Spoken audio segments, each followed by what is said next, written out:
Searching. Locking tempo. 1, 2, 3, 4.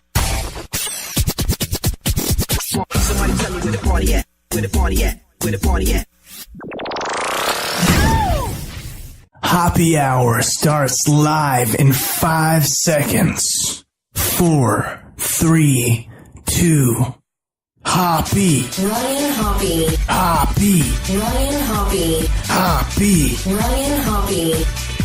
This is Happy Hour. It's time to turn Hoppy on. From Chicago to Cleveland to Tampa Bay, you are plugged into Happy Hour.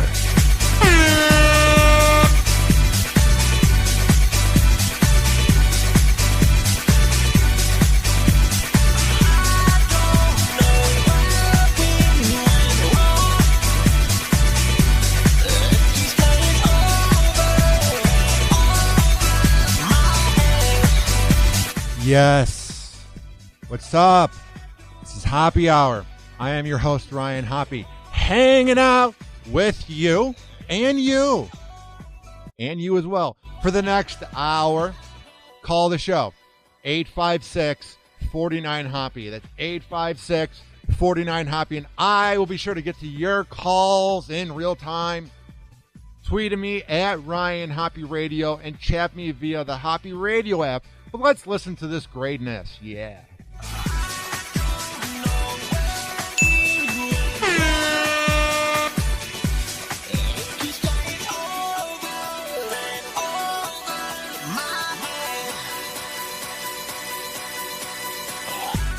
This is being brought to you by Eric Marshall, Kickboxing, Muay Thai, and MMA. EMK Final Round in Bradenton. 6103 28th Street East, and that's in Bradenton. Call Eric, 941-812-2560. 941-812-2560. Listen to me. Are you sick and tired of being out of shape? Are you sick and tired of looking at yourself each morning in the mirror and going, what's going on with my life? I'm out of shape. You go to Eric Marshall, Kickboxing, Muay Thai, and MMA. They will change your life forever. Don't you know? Idiocracy is upon us. Hoppy is about to rant. Yeah, it's got electrolytes. What are electrolytes? Do you even know? It's what they use to make Brondo. Yeah, but why do they use them to make Brondo? Because Brondo's got electrolytes. How did the world ever get like this? I also broke my apartment to shit. Yeah. And you know what else? I object that he's not going to have any money to pay me after he pays back all the money he stole from the hospital. Don't say I stole. You're my lawyer. And I object that he interrupted me while I was watching Oh My Balls. That is not okay. Now arrest my case. Your Honor, I'm pretty sure we have a mistrial here, sir. I'm going to mistrial my foot up your ass. You don't shut up.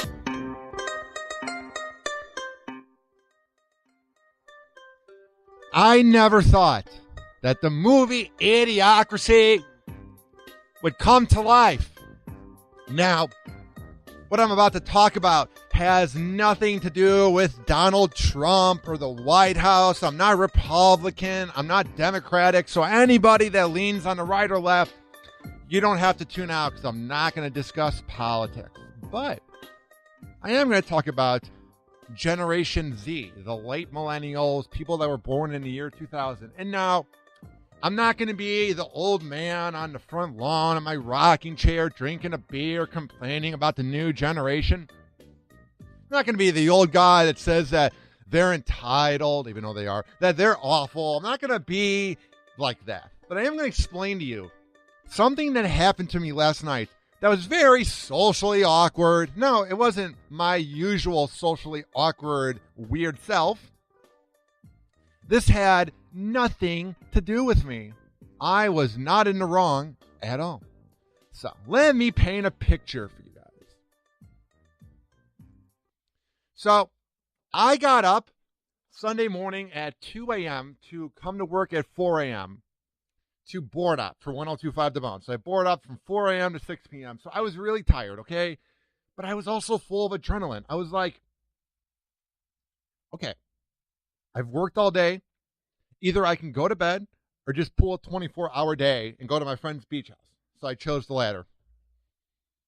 So I take an Uber there. I drink a little bit before I go. I wasn't going to drink and drive, so I was very focused on being safe. So I took an Uber there and back. It was like maybe $20 altogether. It was worth it.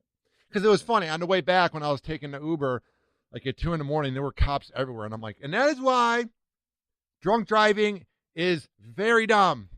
I would have got a DUI immediately. And I've never driven drunk, and I never will. So I get to my friend's beach house. I've been up basically 19 hours, drink a Red Bull, so I'm awake. But I've also been up for 18 hours, and I didn't really get a chance to charge my phone. And I left my charger at home. Wow, a millennial forgot their iPhone charger? I know. It's hard to believe. So my phone's on like 8%, and I'm thinking, I'm not even sleeping over here tonight. How am I going to get home? And how am I going to be able to Uber Eats food if my phone's dead? Because in 2018, 2019, we need our phone for everything. So I'm sitting on my friend's couch. It's overlooking the beach in his apartment. I'm in the condo looking out at the window. The waves are going. It's so relaxing. The Chicago Bears game is on. Music is playing in the background. We're playing some Ludacris. Like, we're just having a good time. A lot of my friends are there. We're just kind of appreciating the moment. And there were like these 4 girls that were like maybe 18 or 19 that were my friend's girlfriend's cousins. So they're all like 18. So they're like 7 years younger than me, right? So my phone's about to die. Like, I'm about to freak out because my phone's about to die. So I sit on the couch, and I see that the charger is plugged into the wall. Now, it's not my charger whatsoever, but the charger was not plugged in to any iPhone. So I'm like, you know what? I think I'm just going to use this, charge my phone, whatever. So I do that. Drink a little more. I'm watching the Bears game. The Bears win. It was awesome, dude. It was so great because they have been bad for so long that it was great to see them win on Sunday night. So I'm feeling good about myself. You know what I'm saying? I was feeling like, man, my iPhone's charging. I'm at my friend's apartment looking at the beach, and the Bears won.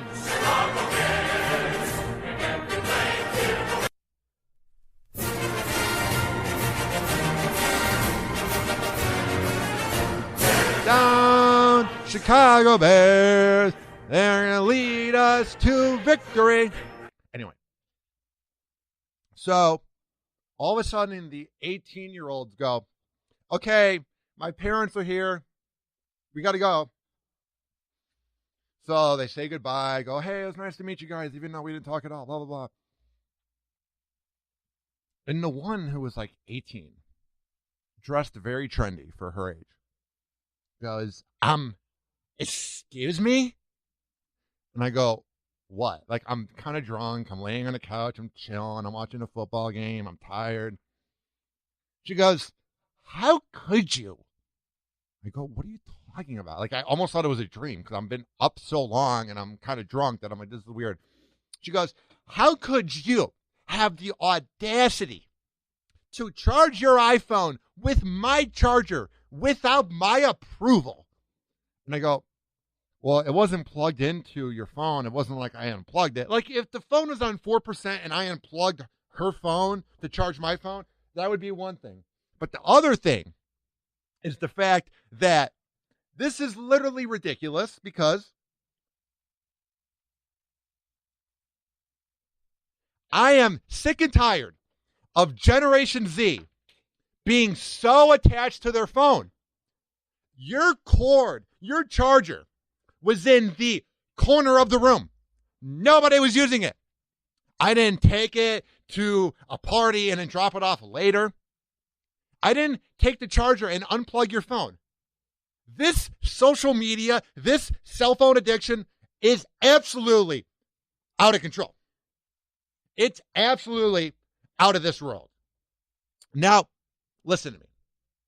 I am the biggest narcissist you will ever meet. I am the most self-centered guy. I never had any siblings growing up, so I'm trying to get better. So I love my iPhone. I love checking the notifications to see who tweeted at me. I love refreshing my Facebook. I love listening to podcasts on my iPhone. But I'm also socially normal, the first time ever, where literally if somebody needs to use my charger, whatever, use a charger. I don't care. It is insane that we have reached this breaking point where the next generation is like a foreign alien. I've done some things in the past to piss people off. Nothing bad, but in life, you're just going to piss people off.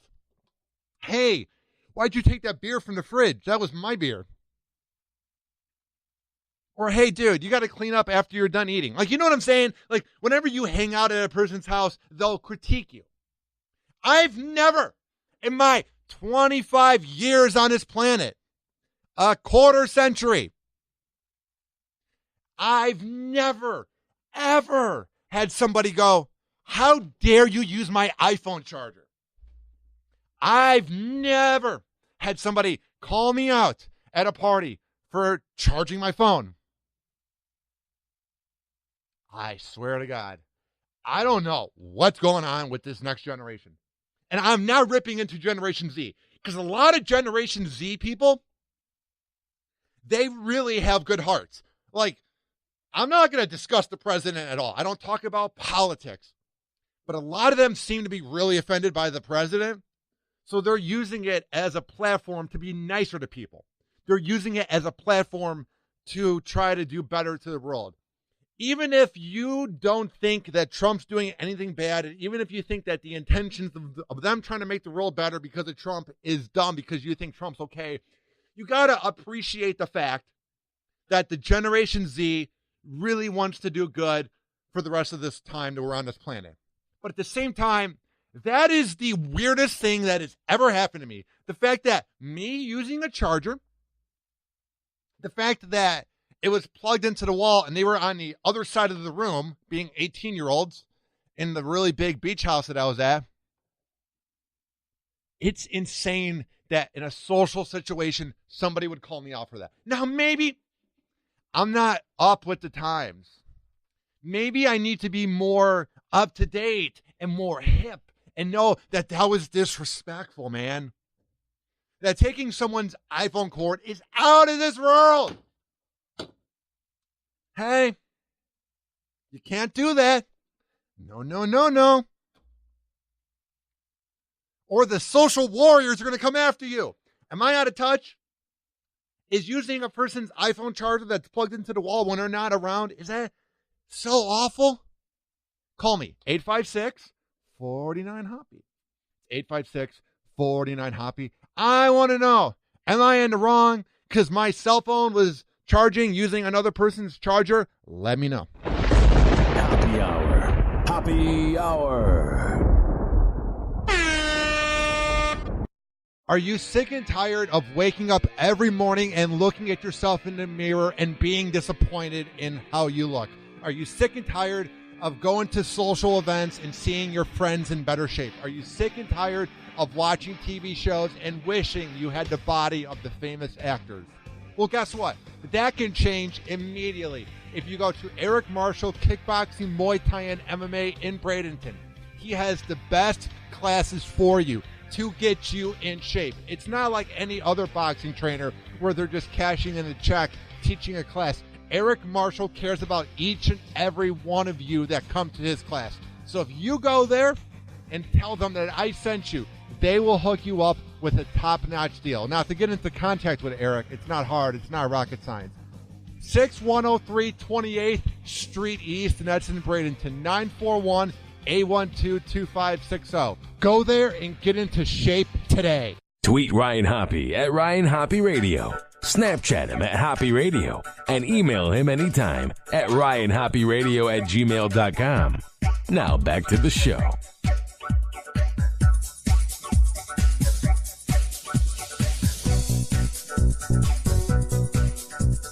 Yes. Back to Happy Hour. I am your host, Ryan Hoppy hanging out with you.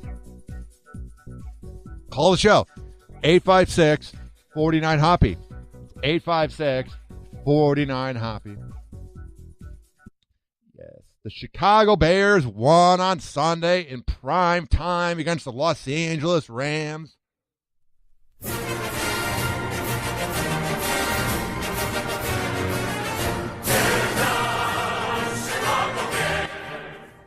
What a great day to be from Chicago. What a great day to be a fan of the best franchise of all time. What a time to be alive. I tell you, the Chicago Bears are pretty good.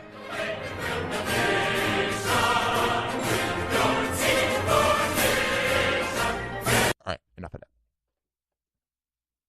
Now listen, I don't think that they are going to win a Super Bowl this year. I think the Los Angeles Rams just kind of took the night off. Now, you can't take away the Bears' win from them because they won. But I just kind of think that in the playoffs, Jared Goff would be a lot better. I'm not saying that this defense with Khalil Mack leading it couldn't beat the Rams in the playoffs. Anything can happen in the NFL. Anybody can win the Super Bowl anytime. Anything can happen. But I think us Chicago Bears fans need to kind of chillax just a little bit. It's great that we beat the Rams in prime time. Phenomenal. Yes. It was also 15-6. Like, it's cool. I'm glad we won. It's awesome. But Cody Parkey also missed a field goal. And that's the most annoying thing about Cody Parkey. Cody Parkey is aggravating because Cody Parkey seems like a really good guy. Cody Parkey seems like a good dude that you want to get a beer with and hang out with. But you got to make your field goals, bro. You're in the NFL. You're making millions. Do your job. Now, I'm not coordinated, so I couldn't go out there. So you'll never hear me critique somebody. You'll never hear me go, oh, I could do better. Come on, man. It's your one job. And this whole thing, I know it's one thing before it's a 4th and 10 and the quarterback prays to God. In clutch situations, you often see players pray to God before the play. Why is Cody Parkey praying to God by pointing up at the sky after he misses a field goal? Beforehand, you're praying that you'll make it because you're not consistent enough. That's a good prayer. Cody, you missed the field goal. Your prayer didn't work. Out of all the prayers that came in at that moment, because you know God gets a lot every single second of the day.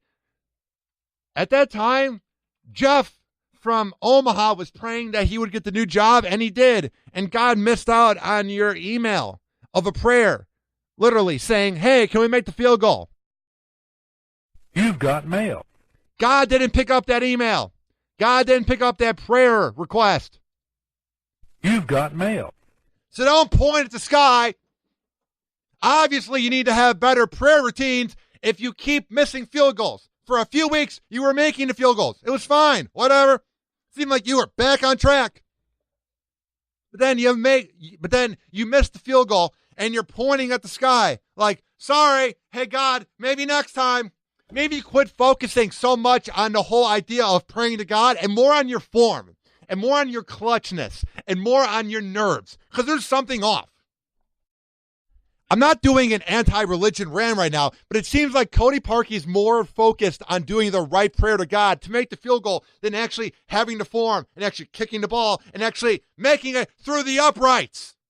I'm not mad at Cody. He seems like a nice dude, but I'm just thinking like, he could have easily made that field goal last night and just put the game away completely.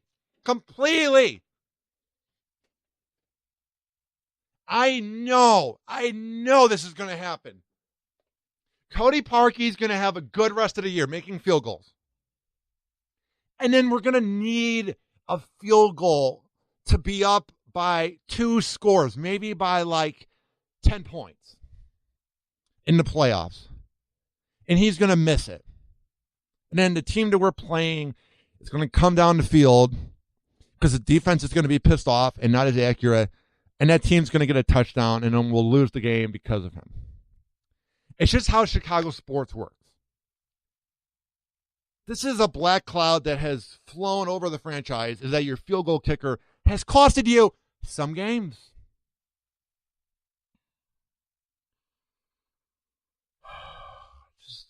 I'm really worried about it. Yeah, you can be happy. It's a good team win. The defense looked good. But Chicago Bears fans really need to relax. This team needs to win every single year. I've had my heart broken by Chicago sports for the quarter century I've been alive. My heart's just been crushed. It's been just like I'm on the top of the Sears Tower and you ripped the heart from the middle of me and you just threw it off the Sears Tower and it just crashed all over Chicago. I've had my heart crushed by the Bears. And I just can't get my hopes up. I know you got to live in the moment. I know you got to be happy that the Bears are at least competitive and they're going to win a division and make the playoffs.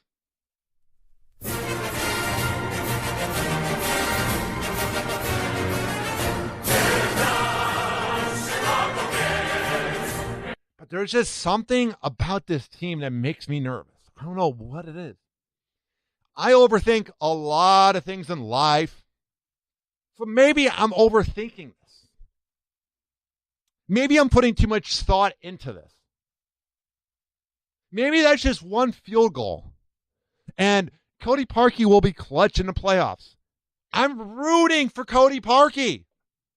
I want Cody Parkey to be good. I'm a Bears fan. I love the team. Orange and blue, Chicago, I bleed it. But there's just something about him missing the field goals that kind of makes me a little bit nervous. Just saying. Also, I need to see more offense from Mitchell. I know last night you had an okay game. But do you really think if you play the Los Angeles Rams in the playoffs that you're going to have a 15-9 win? Is that going to be how you're going to have to play in the playoffs to beat the Los Angeles Rams? Or the Saints? Is that how it's going to happen? Even the Seahawks. Russell Wilson has shown that he's having a good year this year.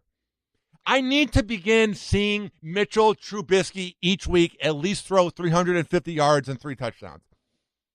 Because that's how you're going to win. They say defense wins championships, and that's true to a point.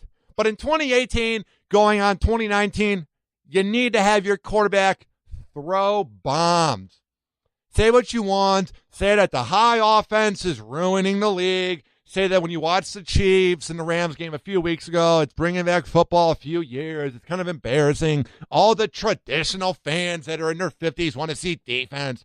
They want to see heads crush and everybody get CTE and everybody die at the age of 59. They want to see the rough defense of everybody hurting themselves. But it's not like that anymore. It's not like that. You need to have your quarterback throw great games. You need to have your quarterback be good for you to win. Defense, when the Saints played the Cowboys last week, Drew Brees has an off game against the defense of the Cowboys, and they lose. Drew Brees should be MVP.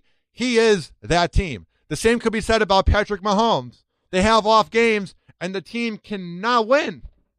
This is how the NFL is today. You got to have amazing games. Say what you want. It's putting pressure on the quarterback. It's making it not as much of a team sport. Whatever. Mitchell Trubisky needs to be consistent for this team to go far in the playoffs. They're doing okay in the regular season, but you better believe if the Chicago Bears play the Los Angeles Rams in the playoffs or the Seahawks with Russell Wilson, who has been a proven winner, or they're playing against the Saints with a proven all-time great in Drew Brees, that they're going to have to bring their offense and bring their A game and give it their all. Even Dak Prescott, if they were to play the Cowboys in the playoffs, he proved himself 2 years ago to be an okay quarterback. Anything can happen in the playoffs. Anything. It's the NFL. It's unpredictable.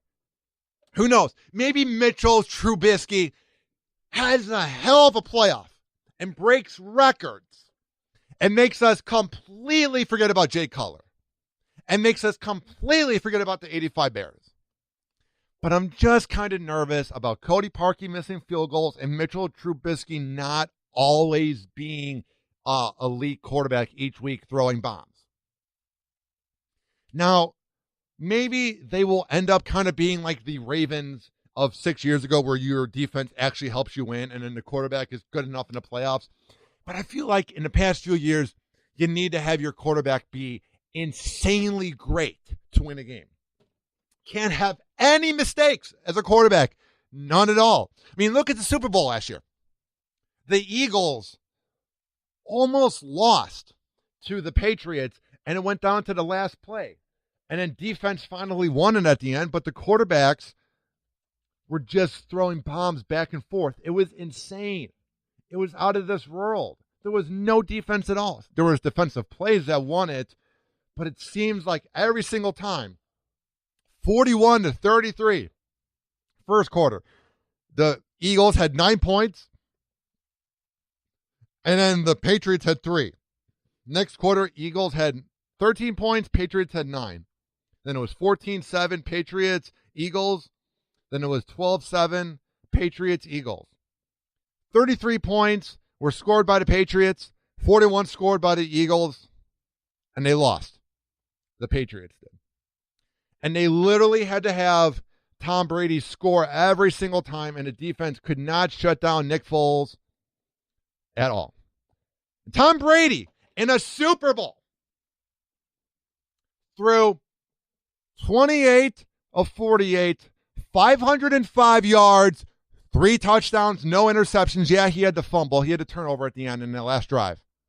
But your quarterback went 28 of 48 for 505 yards. 10 years ago, that would have been a Super Bowl murder. 10 years ago, the Eagles would have been crushed if Tom Brady had 505 yards and 3 touchdowns. But that's not the case anymore. And what I'm saying is Mitchell Trubisky needs to be so much better if we want to be winners in the playoffs. Now, it's easier said than done as I'm sitting here behind a mic not playing football, and he's 24 years old, so he has a long way to go. But you cannot have 110 yards, 1 touchdown, 3 interceptions against the Rams with a 53% completion rate and a quarterback rating of 33. You can't. You just cannot have it. It will not cause you to win games. At all. Not at all. In the playoffs, no chance. 3 interceptions, 1 touchdown, a 33 rating. That ain't going to work. Not at all. But I don't mean to rain on the parade. I don't mean to hurt everyone's feelings, trigger everybody, because you know, the Bears won.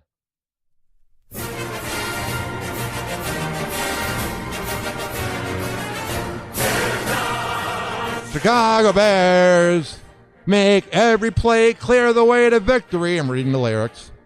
Down, Chicago Bears, put up a fight with the might so fearlessly. Forget the way you thrilled the nation.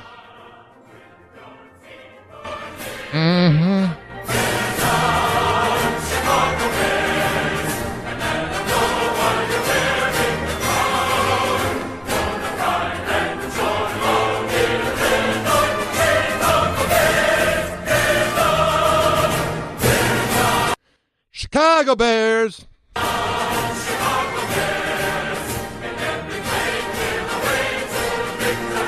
Make every play clear the way to victory. Mitchell, I don't know what you listen to before games. Maybe you're listening to A$AP Rocky or Meek Mills or country music. But you should probably listen to the lyrics of your team's motto. Happy hour. Happy hour. Are you sick and tired of waking up every morning and looking at yourself in the mirror and being disappointed in how you look? Are you sick and tired of going to social events and seeing your friends in better shape? Are you sick and tired of watching TV shows and wishing you had the body of the famous actors? Well, guess what? That can change immediately if you go to Eric Marshall Kickboxing, Muay Thai, and MMA in Bradenton. He has the best classes for you to get you in shape. It's not like any other boxing trainer where they're just cashing in a check, teaching a class. Eric Marshall cares about each and every one of you that come to his class. So if you go there and tell them that I sent you, they will hook you up with a top-notch deal. Now, to get into contact with Eric, it's not hard. It's not rocket science. 6103 28th Street East, and that's in Bradenton. 941-812-2560. Go there and get into shape today.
Tweet Ryan Hoppy at Ryan Hoppy Radio. Snapchat him at Hoppy Radio.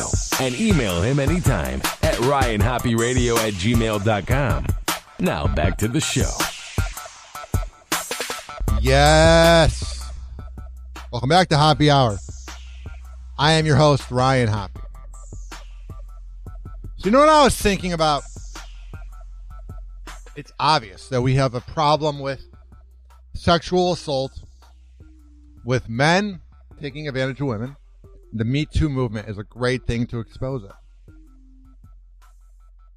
But social media outrage can only take you so far. And what am I saying? Yes, you can do hashtag Me Too. You can complain about previous tweets.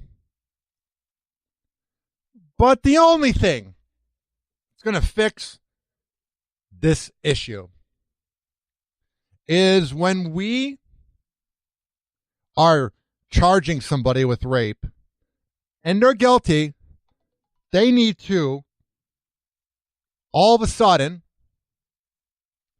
do something.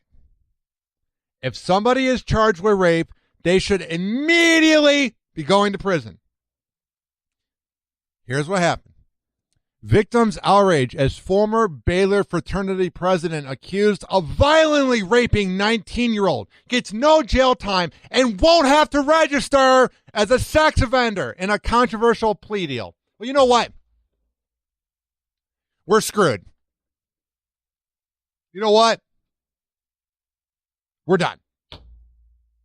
Nothing's going to change. Nothing. You can do hashtag Me Too all you want. But until the judges and the court begin prosecuting these scumbag leeches that are taking advantage of women, and until we have a clear-cut minimum time in prison for these scoundrels to go behind prison bars, and until we figure this out, nothing will change. Nothing. You can do hashtag Me Too all you want, but until the judges in the court system figure out how to put these scumbags behind jail bars and prison bars, nothing will change. I am sick and tired of people that have money, that have clout, that have the moolah, that have the cash to get plea deals. I'm sick and tired of them getting away with rape in court. It's a sad precedent in 2018 going on 2019 when if you have money, you can basically do whatever you want. You can basically get away with anything if you can get a good lawyer. Shame on this Texas judge for giving him a plea deal and not making this guy a sex offender, which he should be. He shouldn't be allowed to be around kids. There should be a website that lets every single neighbor know not to go into the front lawn or anywhere near this piece of dirt. Shame on Texas for allowing this to happen. Ridiculous. And you look at this scoundrel, you look at this leech in court, and he looks like somebody. I would be sad. If I had a daughter, I would be sad if she brought him home to Thanksgiving dinner. He just looks like a bad guy.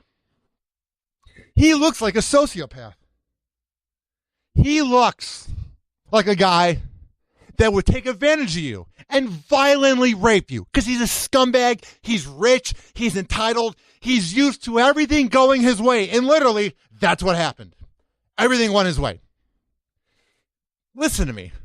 If we were to begin prosecuting these rapists to the fullest, the next pretty boy scumbag leech of a frat boy wouldn't act on the rape because he'll take a second to think and go,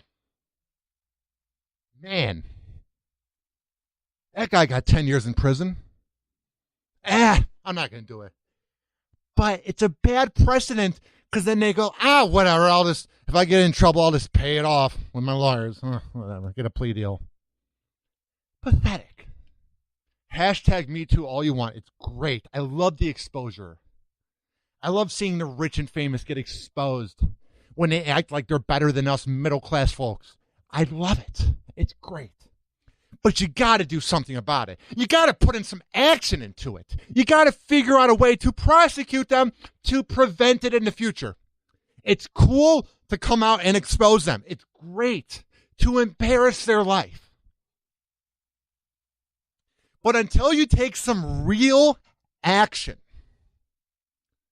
until you come up to the plate and you swing a grand slam and you put them behind bars, nothing's going to change. Nothing at all. Because actions do more than words. They often say, when you say you're sorry to a person, it's not genuine. You got to get up and do better and prove people wrong. So we can be offended by words all we want. We can go, oh my God, we were triggered by what somebody said about something. Or we can go, we're going to expose them and write a blog about how I was taken advantage of. It's wonderful. It's good. The next move is the judges need to put them behind bars. Until that happens. Until the day that we figure out how to organize all this, nothing's going to change. I'm sorry. The same thing with the teachers that are hot women, that are taking advantage. They're having sex with the kids. Blah, blah. They're creeps.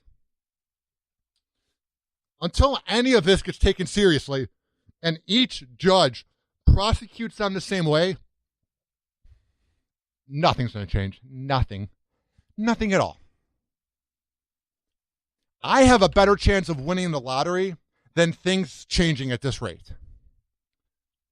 A Texas judge on Monday accepted a controversial plea deal, sparring a former Baylor University fraternity president accused of rape any jail time, prompting outrage from the victim and her parents.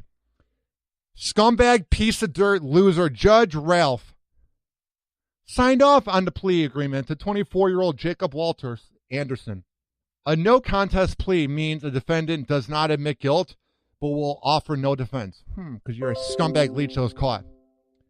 The deal from prosecutors allows Anderson to receive 3 years of probation. Whatever. Just don't get a DUI. Don't get into a fight. He got off easy. Oh, and this piece of dirt, this former Phi Delta Theta president, has to go to counseling.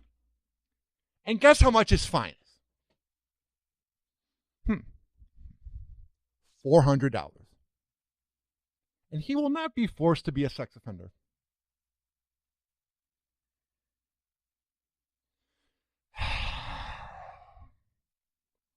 Even the way that they punished him, it was easy. Counseling, don't get into trouble, 3 years probation, and then a $400 fine. What? We're doomed. Nothing's going to change. Nothing. And I don't know much about the law and crime and judges, but it seems like all these things happen in Texas. Don't mess with Texas. I don't know what it is.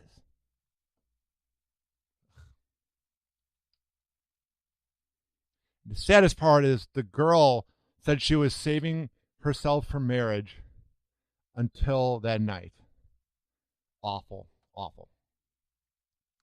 And the thing, too, is I've known people in my life. I'm not going to get into it, but I know people that have been raped. You go through PTSD. You have a hard time being around people. Makes you socially awkward. And it makes you clingy to people. And then you use people because you feel like a victim. So because you were taken advantage of, you feel like you're a victim 24/7. It's an awful life when a person gets raped. I feel like we really don't like thinking about the idea or what rape is, but it's so horrible. But until we begin changing things, nothing will ever be resolved. It's the year 2018 that you're listening to this. It'll be the year 2052, and we're going to have the same issues. And we're going to go, man, the Me Too movement, man, it's been going on for a half a century. Yeah, because we haven't done anything. Happy Hour. Happy Hour.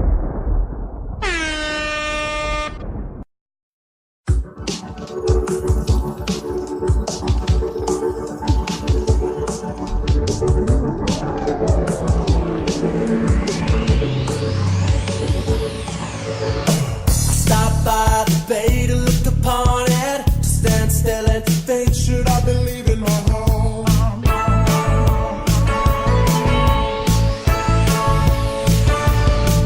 Tonight I can't keep from staring out past the pier where I could be all alone.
Yeah?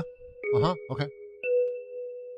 Yo, I never fucked Wayne, I never fucked Drake. All my life, man, fuck's sake. Nicki Minaj never had sex with Drake. Never had sex with Lil Wayne, but if I did, I'd Minaj with him and let him eat my ass like a cupcake. My man fool, he just ate. Yeah, Nicki Minaj never hooked up with Lil Wayne or Drake, but her new boyfriend, from TMZ.com, is a sex offender with a really bad rap sheet that includes convictions for manslaughter and attempted rape. Kenneth Petty is the 40-year-old she's been hanging out with and posting pics with on Instagram. He was convicted of rape in 1995. He was 16 at the time, and so was the victim. He used a sharp object when he tried to force the girl to have sexual intercourse. Petty served almost 4 years in prison. He was also convicted of first-degree manslaughter and served another 7 years for shooting a man. So, the thing about Nicki Minaj is, that everyone knows for sure is, I never fucked Wayne, I never fucked Drake. But you'll have sex with a sex offender. She's got this whole beef with the other rapper Cardi B, who's basically the new Nicki Minaj. Nicki Minaj was good back in the day, but she's always been trashy with her lyrics. Not saying rap's clean, but she's always kind of come off like, I don't even want to say it. I don't want to say what I'm going to say. But she's always really come off like the type of person that you wouldn't want to hang out with. Like the type of person that would have sex with a sex offender. Just being honest with you. She doesn't give you the vibes of a person that has moral, or the person that should be a feminist, or that should represent women. Because you never had sex with Lil Wayne or Drake, which also is just lyrics. We know that's not true. But you'll have sex with a sex offender. I'm just a saying. Also in the news here, this is news that I swear is probably proof of the end of times. Facebook. What do you think they would ban users for? Posting a picture of dead animals? No, not just that. Facebook is banning users now who talk about their sex lives and crack down on anything that encourages sexual encounters. They have introduced a new ban on dirty talk or sexual slang. They have banned any comments or hints of sexual positions. We're done.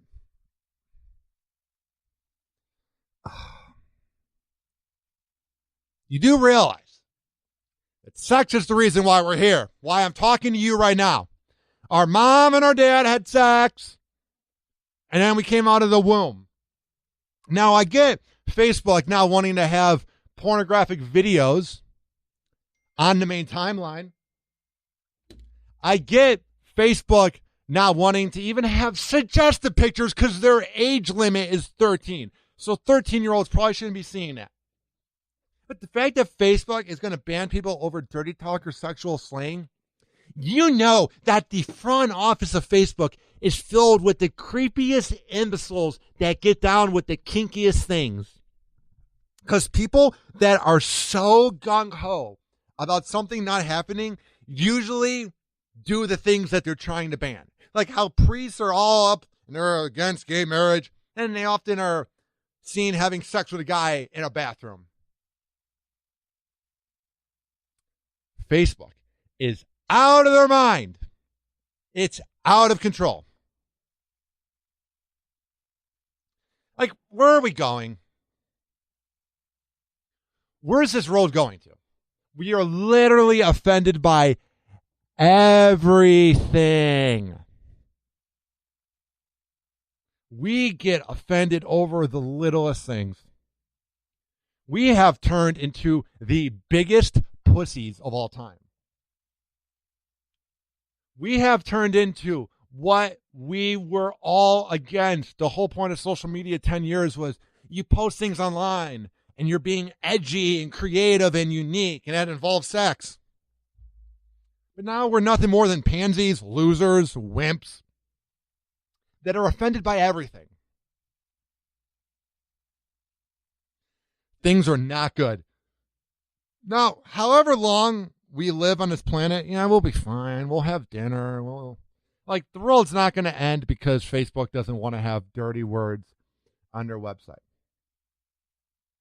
But this next generation, not Generation Z, but the next one, kids that were born in the last 5 to 6 years, man, they are going to be the most entitled, self-centered, inefficient, lazy, coddled imbeciles you've ever met.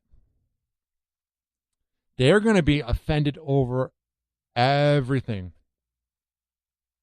Soon, a football coach telling his kid on the team to quit being a pussy when he's not running fast, that coach will be fired and banned from ever coaching again. Soon, if you even put on Facebook, I just had sex and it was great, you're banned forever. The world just needs to end already. Just blow it up. The world just needs to just begin over. Can we have a second chance? Can we have a second opportunity? We just need to just move on and just rebuild everything. You know what I'm saying?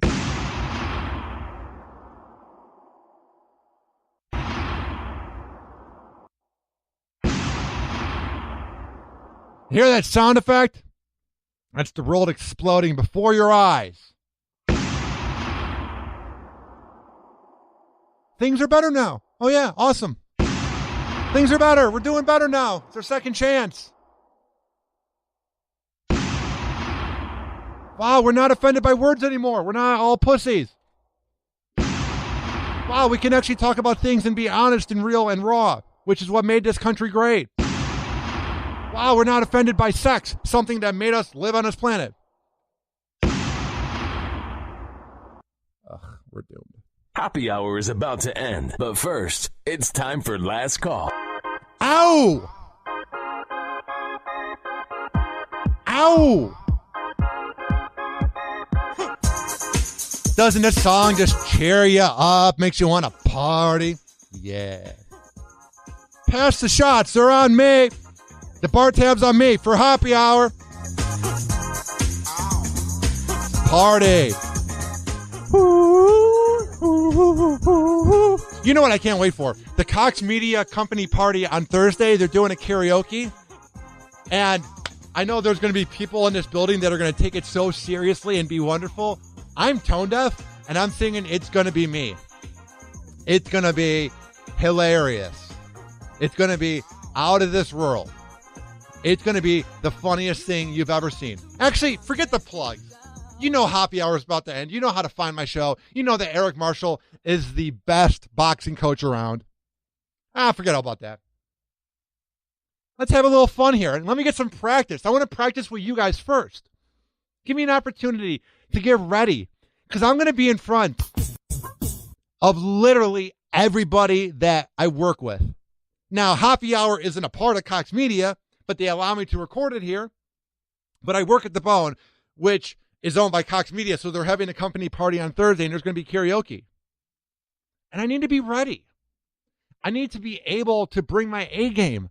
I'm going to be in front of Mike Calta and Keith Lawless and my boss, Mike Olivero and John Brennan. I got to bring my A game. It's going to be me. Ooh, yeah. You might been hurt, babe. That ain't no lie. You've seen them come and go. Oh, I remember you told me that it made you believe in no man, no cry. Baby, that's why. Never seen enough for you. You don't want to lose it again. But I'm not like them. Baby, when you finally get to love somebody, it's right. It's gonna be May. Happy Hour. Happy Hour.